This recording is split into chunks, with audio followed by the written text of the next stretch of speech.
let's talk about Undead Unluck first, from Yoshifumi Tozuka. A fair place to start, since that was the first one to come out of this set of three. Undead Unluck has kind of a unique power system. It's basically about characters who have the ability to negate things. They are called negators, very on the nose. Our main two characters have the ability of Undead and Unluck. So Andy, who is our male lead, who is like kind of a thug-looking guy, he's got dead tattooed on his arm, and some interesting tattoo as well. 1865. It's an interesting thing in chapter 4. There's on the cover, they kind of ask, he has these interesting tattoos. Is there a story behind that? I guess we'll have to wait to find out. But basically, his power is the undead. He can regenerate, and he is very hard to kill. So his goal is actually to seek out the most awesome deck possible for him. Because, he's tried all sorts of things, but he keeps coming back. So he really wants the ultimate deck. And so, our female lead is Fuko, who we get introduced to at the beginning of the manga, reading the final volume of Kimi no Totoge and saying, that was great, now I can kill myself. But basically, Fuko's whole deal is that she has the power of unluck, which negates the luck of the people who come into physical contact with her. And so people who touch her have unfortunate accidents, which increase in intensity the longer the duration of how much they touch her, and also the intensity of her own feelings towards being touched.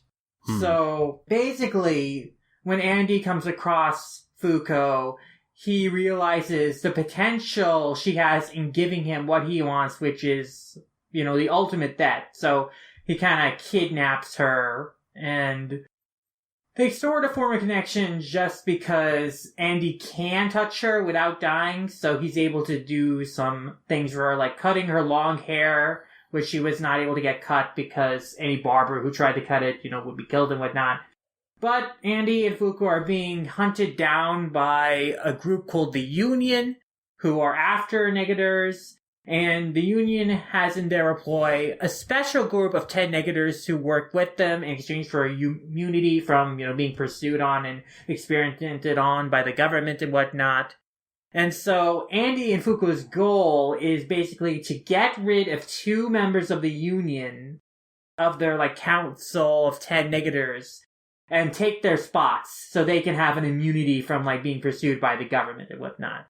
And so they've already taken out one, which was a giant robot-looking dude, but they couldn't defeat his partner, who is this boyish Chinese guy called Shen. But Shen takes a liking to them after seeing, kind of their spunk. And so he offers them, a deal.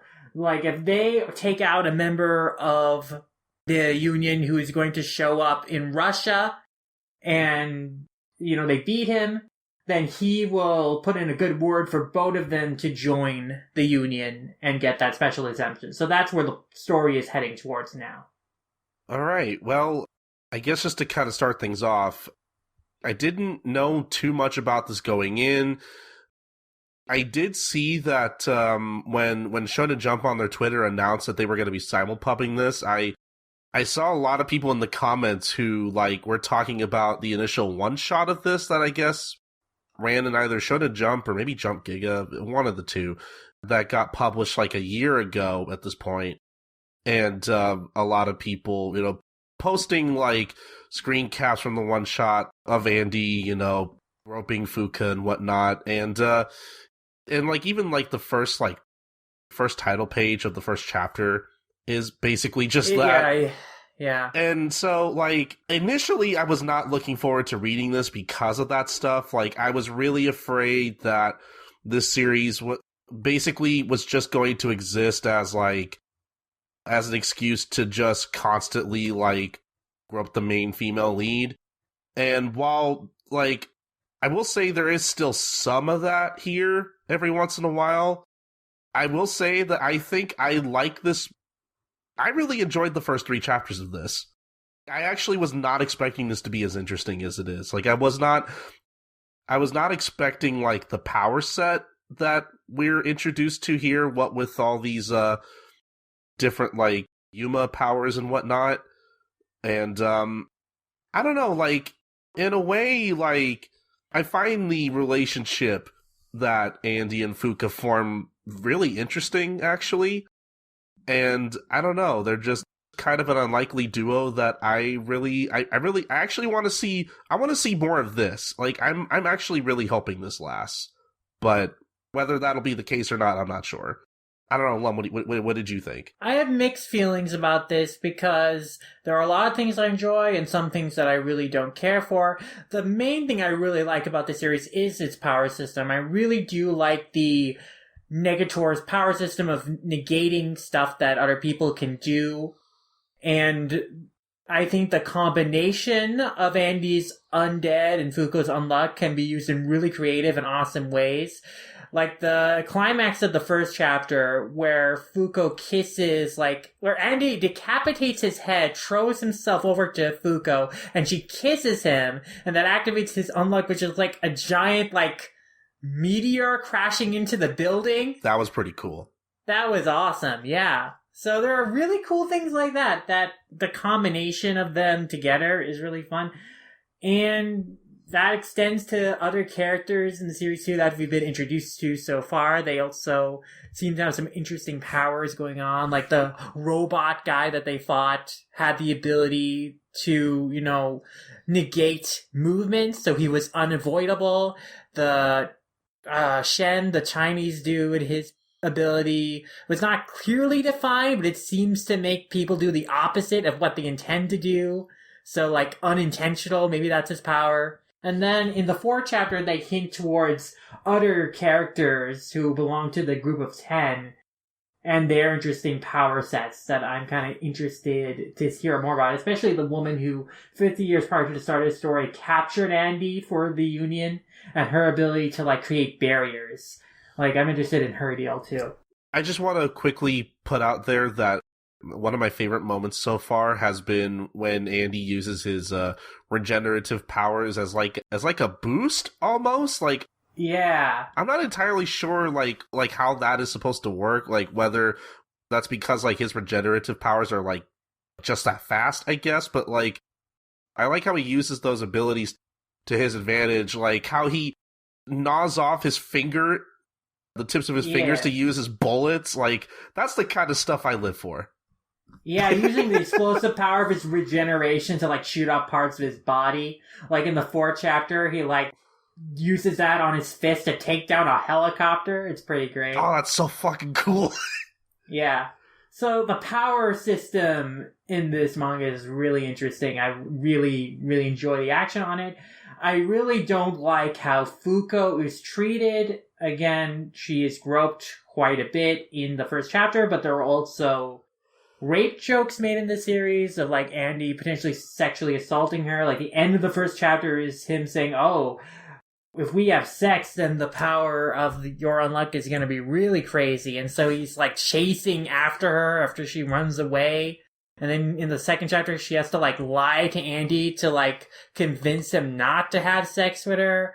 And then when in the third chapter, when she's well, one of us is going to be taken away, so I'll have sex with you to give you the debt that you want. He slut shames her. It's the idea is yeah. Oh, well, I know that you don't really want to do this, but he yells at her for making this suggestion. It's not a kind put down.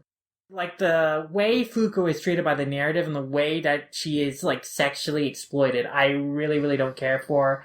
Especially since another aspect of her unluck power, it feeds off her embarrassment. The more embarrassed she feels about being touched, the stronger the power is.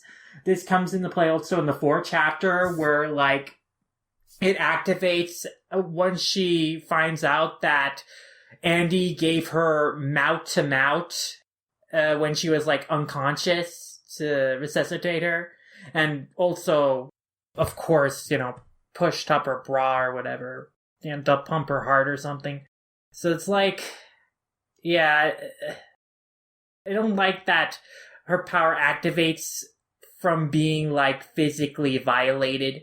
That's like really uncomfortable and invasive, very exploitative. Even if the power is used in interesting ways, like I don't like that it springs from her like embarrassment and from her feeling like kind of violated or humiliated and stuff like that. So I'm hoping that like there are more moments like at the end of the first chapter, like when she kisses Andy, like it's like a mutual plan, and that was like a cool moment because it's like a coordinated fuck you moment to the guy who was after them. Like Fuko was in on that one, and like that was satisfying. So I would like in the future for them to use their powers together kind of on equal terms, and not her kind of unwittingly having her power activated because she is feeling like embarrassed or humiliated because of how she's being touched. Yeah, see, that's like the obviously that is the worst thing about this series so far, which sucks because I love everything else. Everything else is great. Yeah, I mean, again, power system, the art is really good. I really like the character designs. I really like both Andy and Fuko's character designs. Oh, for sure. Like I love how he just has a piece of glass stuck in his forehead all the time. Yeah, a piece of glass that when he removes, it like gives him even more super strength because that piece of glass is lodged in his brain and sealing off his memories. So removing it a lot, when gaining those memories, he can do these super awesome things from his like years of experience that he stored inside and suppressed. Like that's a cool idea too. And also cool is that he doesn't have a sheath for his like sword, so he like literally sticks it in his back. It's like pierced in his back, and he withdraws it. And then in the fourth chapter, he like jams it through his arm and use it and like kind of use it to like slash something, and then also like hold it in place. Like it's like really, really fun. Just the way he's able to like kind of mess up his own body because he can regenerate. And I think that's really, really interesting too. Oh man. Yeah. I hate to jump the gun here so early, but I think out of the 3 jump starts we've gotten, I think this is probably my favorite out of the 3 so far. There's a lot I really want to like about, again, there's still some of the uncomfortable aspects about it, but there's just enough it has going for it that I want to see where it goes. No, I was going to say, like, yeah, that's, yeah, I mean, it's a real monkey's paw thing where it's like, you know, Undead Unluck, I think, is legitimately, like, one of the most interesting things we've had from Jump in terms of, like, a battle manga in a while. Mm-hmm. It feels very original. Like, I can't say I've seen or read something like this before, especially from Jump, but, like the dynamics and the rape jokes and whatnot, like that's gonna be something in the future where if this series becomes any kind of successful, like that's gonna suck down the line because yeah, it's gonna be an instant turn off if this is successful and gets an anime. Like people will watch the first episode and be like, nope. There are gonna be a lot of people is gonna have that same problem too if that lasts, but we'll see. That's going to be a huge, huge bar of entry for people who otherwise may think this is an interesting story. But yeah, and it will continue to be for how long it continues to use jokes like that. So hopefully the sooner it drops them, the better. I hope it does, because otherwise I legitimately think we have something really cool on our hands, and like I want it to last, but we'll just have to see.